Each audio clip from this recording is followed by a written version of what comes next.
जूमा जैसी इन हथनियों में से एक अगली कुल माता बनेगी।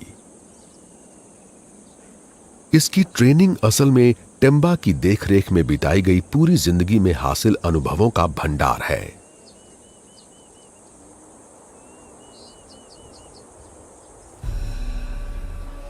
थोड़ा बड़ा हो चुका नर जाबू अब भी झुंड में ही रहता है।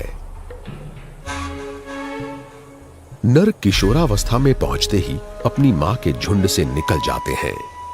ये कई महीनों तक आसपास बने रहते हैं और आखिरकार अपने बूते पर अकेले रहने या नरों के छोटे झुंडों में शामिल होने के लिए दूर चले जाते हैं। कभी कभार कोई किशोर नर किसी बड़े अकेले नर के साथ भी रहने लगता है।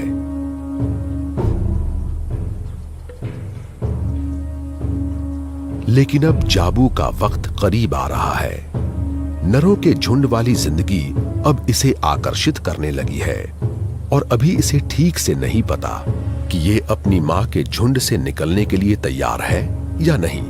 लेकिन किशोरावस्था वाले इसके हार्मोन इसके व्यवहार को प्रभावित करने लगे हैं और इसका विद्रोही तेवर उजागर हो रहा है।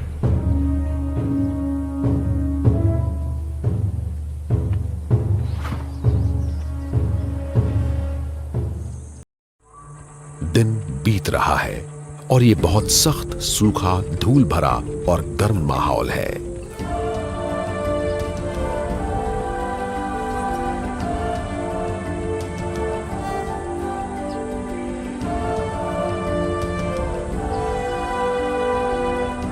यहां मशाटू में अब तक बारिश का मौसम शुरू नहीं हुआ है और भले ही यहां झाड़ियां काफी घनी और कुछ हद तक हरी लग रही हैं, लेकिन झुलसा देने वाली धूप ने उनकी सारी पौष्टिकता खत्म कर दी है।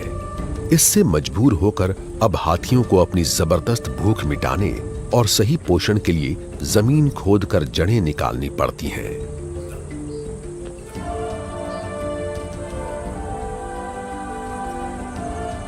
हाथी के पैर लगभग गोल होते हैं और दोनों पिछले पैरों पर 3 और अगले पैरों पर 4 नाखून होते हैं। जमीन खोदने और मिट्टी ढीली करने के लिए वो अपने अगले पैरों के नाखूनों का इस्तेमाल करते हैं। धूल को छानकर लजीज जड़ें निकालने के लिए ये अपनी सूंड का इस्तेमाल कर सकते हैं।